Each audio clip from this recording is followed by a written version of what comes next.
ఓ జనకరాజేంద్ర, కల్మషగ్నమైన కార్తీక మహాత్యంలో పుష్పార్చన దీప విధానాలను చెబుతాను విను.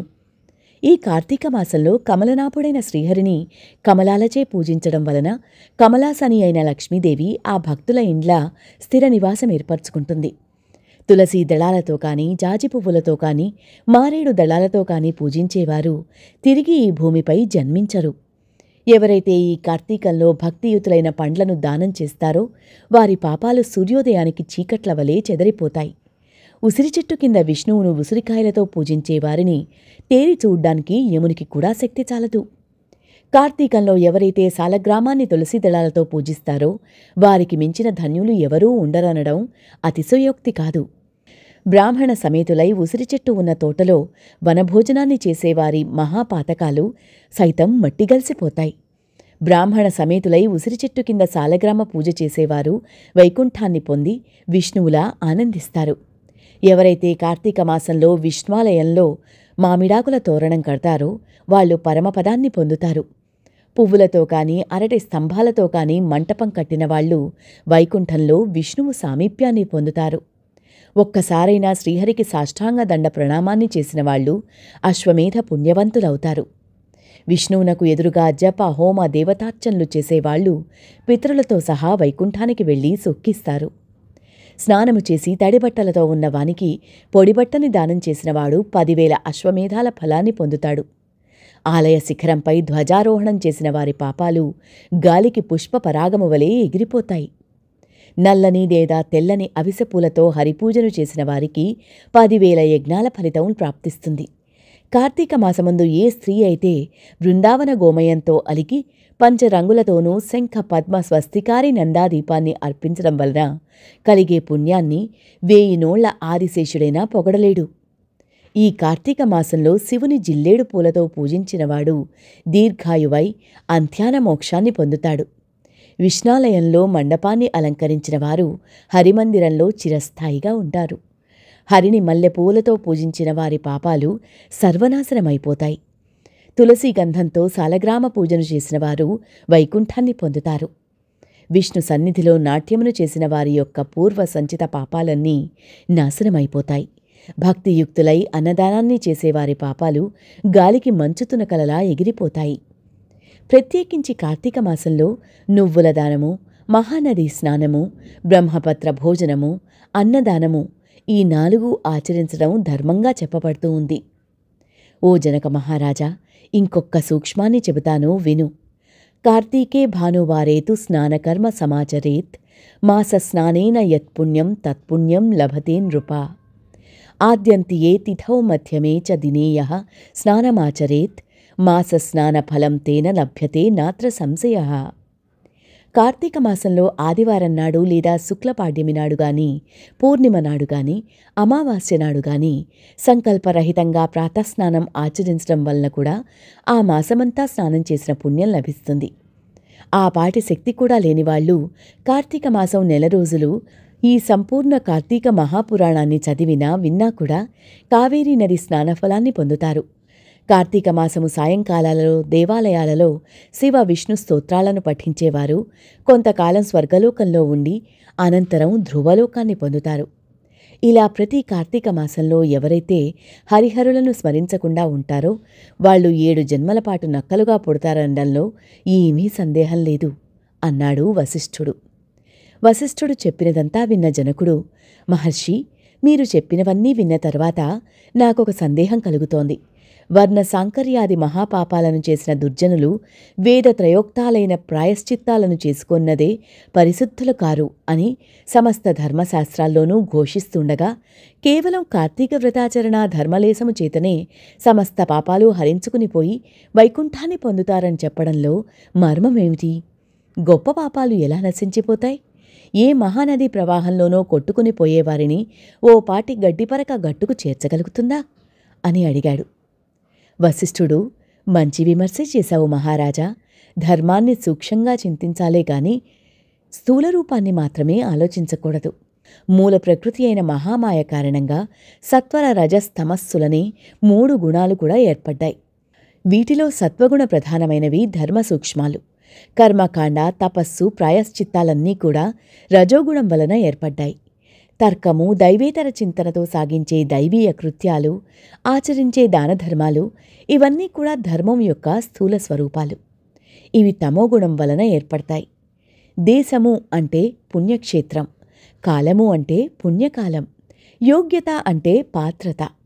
బ్రహ్మజ్ఞత కలవాళ్లు ఈ మూడింటినీ చింతించకుండా చేసే సర్వధర్మాలు తామసాలు. దేశకాల యోగ్యతలను విచారించి చేసేవే సత్వధర్మాలు. అన్నిటికీ కర్మమే మూలము. ఎవరి కర్మను బట్టి వారికి ఫలితాలుంటాయి. తెలిసిగాని తెలియకగాని పుణ్యకాలంలో, పుణ్యక్షేత్రంలో పుణ్యమూర్తుల వలన ఆచరించే ధర్మం అనంత పాపాలను దగ్ధం చేసి మోక్షానికి మార్గం వేస్తుంది. ఒక కథ చెబుతాను విను. పూర్వం కన్యాకుబ్జ క్షేత్రవాసి, సార్థక నామధేయుడూనైన సత్యనిష్ఠుడనే బ్రాహ్మణునికి అజామిళుడు అనే కుమారుడు ఉండేవాడు. వాడు పరమ దురాచారుడు, దాసీ సాంగత్యపరుడు, హింసాప్రియుడుగా ఉండేవాడు. సాటి బ్రాహ్మణ గృహంలోని ఒకానొక దాసితో సాంగత్యాన్ని పెట్టుకుని తల్లిదండ్రులను మీరి ఆ దాసితోనే భోజన సేనాదులన్నింటినీ నిర్వర్తిస్తూ కామాంధుడై వైదిక కర్మలన్నింటినీ విడిచిపెట్టి కేవల కామాసక్తుడై ప్రవర్తించసాగాడు. తద్వారా బంధువులంతా అతన్ని వదిలివేశారు. కులం వాళ్లు వెలివేశారు. ఇల్లు వదిలిపెట్టిపోవలసి వచ్చిన అజామిళుడు చండాలపు వాడలోని దాసీతో కాపురం పెట్టి కుక్కలను, మృగాలను ఉచ్చులు వేసి పట్టుకునే వృత్తితో కాలాన్ని గడపసాగాడు. ఇలా ఉండగా ఒకనాడతని ప్రియురాలైన దాసి కళ్ళు తాగడం కోసం తాడి చెట్టు నెక్కి కొమ్మ విరగడం వలన కిందపడి మరణించింది. అజామిళుడు అమితంగా దుఃఖించాడు. అప్పటికే ఆ దాసికి యవ్వనవతి అయిన కూతురుంది. మహాకామాంధుడు అయిన అజామిళుడు తనకి కూతురు వరసని కూడా తలచకుండా ఆ పిల్లనే వరించి భోగించి అనేక మంది బిడ్డల్ని పొందాడు. వాళ్ళందరూ కూడా పసికందులుగా కడతేరిపోగా కడగా పుట్టి మిగిలిన బిడ్డకు నారాయణ అని నామకరణం చేసి అత్యధిక ప్రేమతో పెంచుకోసాగాడు. తాను ఏం చేస్తున్నా సరే సతతం అతన్నే స్మరించుకుంటూ నారాయణ నారాయణ అని పిలుచుకుంటూ తన్మయుడవుతూ ఉండేవాడు. కాలం గడిచి అజామిళుడు కాలం చేసే సమయానికి అతడిలోని జీవుణ్ణి తీసుకుపోయేందుకు గాను ఎర్రని గడ్డాలు, మీసాలు కలిగి చేత దండపాసాలను ధరించిన భయంకర రూపులైన యమదూతలు వచ్చారు. వారిని చూస్తూనే గడగడలాడిపోయిన అజామిళుడు ఆ ప్రాణావసాన వేళ కూడా పుత్రవాత్సల్యాన్ని విరమించుకోలేగా ఎక్కడో దూరంగా స్నేహితులతో ఆటల్లో మునిగి ఉన్న కుమారుని కోసమై నారాయణ, ఓ నారాయణ, తండ్రి నారాయణ అని పలుమారులు పిలవసాగాడు. ఆ పిలుపు అతని కొడుక్కి వినపడకపోయినా యమదూతలు ఆ నారాయణ నామస్మరణని విని వెనుక్కి జంకారు.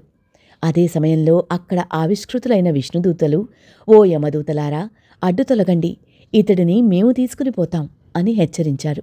వికసిత పద్మాల వలె విశాలమైన నేత్రాలు కలవాళ్లు, పద్మమాలాంబర వసనులు అయిన ఆ పవిత్ర విష్ణు పారిషదులను చూసి విభ్రాంతులైన యమదూతలు, మా ప్రభువైన యమధర్మరాజు మాకు విధించిన ధర్మము రీత్యా తీసుకుని వెళ్లనున్న ఈ జీవుణ్ణి మీరెందుకు తీసుకుని వెళ్తున్నారు అని అడగడంతో విష్ణుదూతలు, ఓ యమదూతలారా, మీ ప్రభువు మీకు విధించిన ధర్మాలేమిటి? పాపాత్ములెవరు, పుణ్యాత్ములెవరు, యమదండనకు అర్హులైన వారెవరు చెప్పండి అని అడిగారు. యమదూతలు, ఓ విష్ణుదేవతలారా, సూర్య చంద్రాగ్ని వాయురాకాశ గోసంధ్యలు, దశ దిశా కాలాలు, వీనిని మానవుల యొక్క పాపపుణ్యాలకు సాక్ష్యాలుగా విచారించి వారిని మేము శిక్షిస్తాము. వేద మార్గాన్ని విడిచిన స్వేచ్ఛాచారులు, సాధుజన బహిష్కృతులు యమదండనర్హులు.